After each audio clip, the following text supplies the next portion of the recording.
जिंदगी भर हम भटकते रहते हैं, कभी अपने आप को नहीं जान पाते। लेकिन हमें जानना क्या है? सब कुछ तो हम अपने बारे में जानते ही हैं। अच्छी खासी जिंदगी जी रहे हैं, चाहे इसमें सुख हो या दुख, जी तो रहे ही हैं ना। फिर भी ये तीसरी चीज कहाँ से आ जाती है? एक तीसरा दुख कहाँ से आ जाता है कि हमें अपने आप को जानना है। हम अपने बारे में कुछ नहीं जानते। वास्तव में अपने आप को जानना एक दुख की तरह ही होता है। हम कितना भी अपने आप को जान लें, फिर भी ऐसा लगता है कि हम कुछ नहीं जानते। जानकर भी हम अपने बारे में क्या जान लेते हैं? जो लोग हमें बताते हैं, जो गुरु हमें बताते हैं, जो ज्ञानी लोग हमें बताते हैं, जो कुछ भी वो बताते हैं, उसे सुनने के बाद ऐसा ही लगता है कि ये तो हम पहले से ही जानते हैं, इसमें नया क्या है? वास्तव में सभी लोग सब कुछ जानते हैं। आप किसी से भी पूछ लें, कोई भी बता देगा कि क्रोध करना बुरा है, वासना बुरी है, कामना बुरी है, इच्छाएं बुरी है, लालच बुरा है, डर बुरा है। साहस और हिम्मत करके हमें आगे बढ़ना चाहिए। ज़्यादा सोचना बुरा है, चिंता करना बुरा है, चिंतन अच्छा है। सब तो हम जानते हैं, फिर हमें जानना क्या है? ये जो प्रश्न चिन्ह है, ये कभी नहीं जाता, और इस प्रश्न चिन्ह को हटाने के लिए हम इधर उधर भटकते रहते हैं। घुमा फिरा कर हमें वही बातें पता चलती है जो हमें पहले से ही पता है। फिर एक नई चीज आ जाती है जिसे हम कहते हैं ध्यान। ध्यान खुद में एक प्रश्न चिन्ह है, पर हमें लगता है कि ध्यान हमें सारे उत्तर दे देगा। हमारे दिमाग में ध्यान का मतलब रहस्य से है। हम साधना करेंगे तो रहस्य को जान सकेंगे, पर किस रहस्य को जान सकेंगे यह किसी को नहीं पता। कुल मिलाकर हमारी जिंदगी भर डब्बा गोल ही रहती है, जो लुढ़कती रहती है। इसका कारण क्या है? हम कभी यह जानने की कोशिश भी नहीं करते। एक गुरु का एक शिष्य अपने गुरु के पास आया और कहा, गुरुदेव, आप जो भी बताते हैं सब समझ में आता है, आप सब ठीक बताते हैं, सब सही है, पर फिर भी ना जाने ऐसा क्यों लगता है कि मुझे कुछ नहीं पता। क्योंकि जब आप कहते हैं कि क्रोध नहीं करना चाहिए, क्रोध बुरी चीज है, तो ये सब जानते हुए भी मैं क्रोध कर बैठता हूँ। सब जानता हूँ, फिर भी सब ठीक क्यों नहीं होता? गड़बड़ क्यों हो जाती है गुरुदेव? गुरु ने कहा, इन सब गड़बड़ के पीछे तुम्हारी बुद्धि है। मैं तुम्हें कुछ समझाता हूँ और तुम कुछ और समझ लेते हो, क्योंकि तुम पहले से ही बहुत कुछ जानते हो। शिष्य ने कहा, पर गुरुदेव, इस बुद्धि से ही तो हम सब कुछ सीखते और जानते हैं। गुरु ने कहा, जिस बुद्धि से तुम इस दुनिया के बारे में जानते हो, समाज के बारे में जानते हो, जिस बुद्धि से तुम दूसरों से ज्ञान ग्रहण करते हो, उसी बुद्धि से तुम अपने बारे में भी कभी नहीं जान पाओगे, क्योंकि तुम्हारी यह बुद्धि बाहरी ज्ञान को ग्रहण कर सकती है, पर आंतरिक ज्ञान को ना सीख सकती है और ना ही ग्रहण कर सकती है। मैं कुछ समझा नहीं गुरुदेव, स्पष्ट रूप से बताएं। गुरु ने कहा, क्या तुमने राजा का महल भीतर से देखा है? शिष्य ने कहा, नहीं, मैंने बाहर से देखा है गुरुदेव। गुरु ने कहा, मुझे बताओ कि वह भीतर से कैसा है? शिष्य ने कहा, जब मैंने महल भीतर से देखा ही नहीं तो मैं आपको कैसे बता सकता हूँ? गुरु ने कहा, बहुत अच्छा, बिल्कुल सही जवाब। जब तुमने देखा ही नहीं तो तुम जवाब कैसे दे सकते हो? अब जाओ और जरा राजा के महल को भीतर से देख कर आओ, और आकर मुझे बताना कि वह भीतर से कैसा है। शिष्य राजा के महल को देखने के लिए चल पड़ा, और वह राजा के महल के द्वार पर पहुंचा, जहां पर द्वार बंद थे। बाहर द्वारपाल खड़े थे, और उन्होंने उस शिष्य को रोक लिया और कहा, तुम भीतर नहीं जा सकते, राजा स्वयं बाहर आएंगे, तब तुम उनसे मिल लेना। शिष्य ने कहा, मुझे तो केवल राजा का महल भीतर से देखना है, मेरे गुरु ने कहा है। द्वारपाल ने कहा, इसकी अनुमति नहीं है और तुम भीतर से देखकर करोगे भी क्या?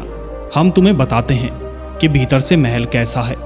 द्वारपालों ने उसे भीतर के महल का पूरा वर्णन किया। शिष्य ने सब समझ लिया। शिष्य वापस आया और गुरु के पास आकर गुरु को भीतर के महल का वर्णन करने लगा।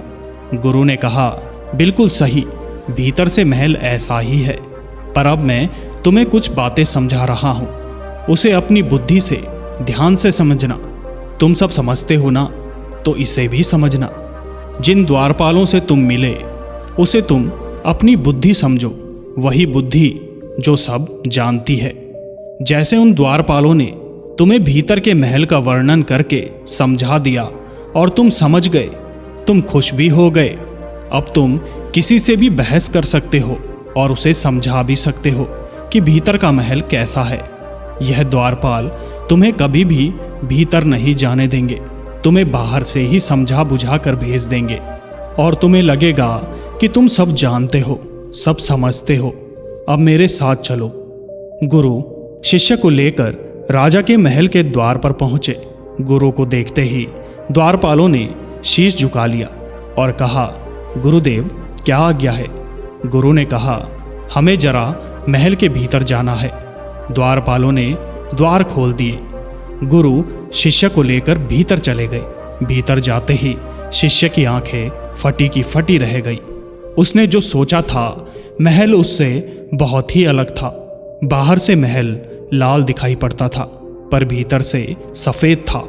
वह ऐसा था जैसा उसने कभी सोचा ना था। गुरु ने कहा, क्या महल वैसा ही है जैसा तुम जानते थे? शिष्य ने कहा, नहीं गुरुदेव, ये तो बिल्कुल ही अलग है। इसकी तो कल्पना भी मैंने नहीं की थी।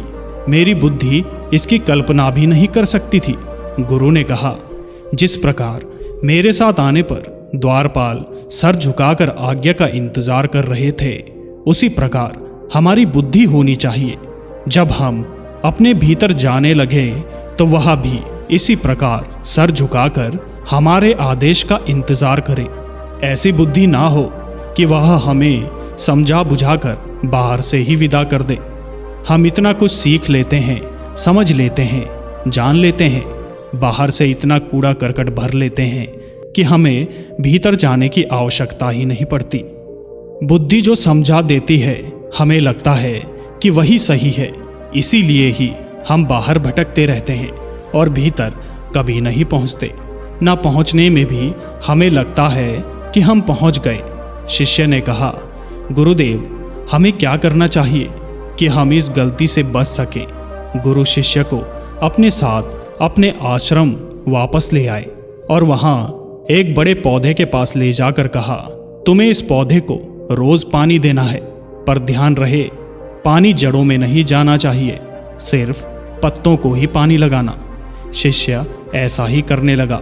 धीरे धीरे वह पौधा मुरझाने लगा और 10 दिन बाद वह पौधा ऐसा हो गया जैसे इसमें कोई जान ही ना हो।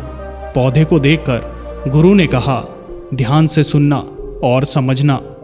हम अपनी जड़ों तक कभी नहीं पहुंचते। हमारी बुद्धि इस पौधे की तरह है। ऊपर की बुद्धि का इस्तेमाल हम करते रहते हैं जैसे इस पौधे के पत्ते, और हम इन्हीं को पोषण देते हैं, यानी इन पत्तों को पानी देते रहते हैं, और अंत में हमारा हाल भी इस पौधे जैसा हो जाता है। गुरु ने पानी उठाया, उस पौधे की जड़ों में पानी देते हुए कहा, अगर हम अपनी जड़ों तक पहुंच जाएं और सारा पोषण वहीं दें तो वह पोषण सभी जगह फैलता है, पत्तों में भी, तनों में भी और जड़ों में भी। लेकिन अगर पत्तों को पोषण दें तो वह कहीं नहीं जाता, पत्तों को भी नहीं मिल पाता। इसी तरह हम केवल अपनी बुद्धि की ऊपरी स्तर पर ही रुक जाते हैं, जिस बुद्धि को हमारे समाज ने बनाया है। बाहर की चीज़ों को देखकर, सुनकर हमने एक बुद्धि का निर्माण कर लिया है जो हमें हमारी जड़ों तक नहीं जाने देती, क्योंकि हम खुद को वही समझ बैठे हैं, पत्ते ही समझ बैठे हैं। पर हम केवल पत्ते नहीं हैं, हम केवल तने नहीं हैं।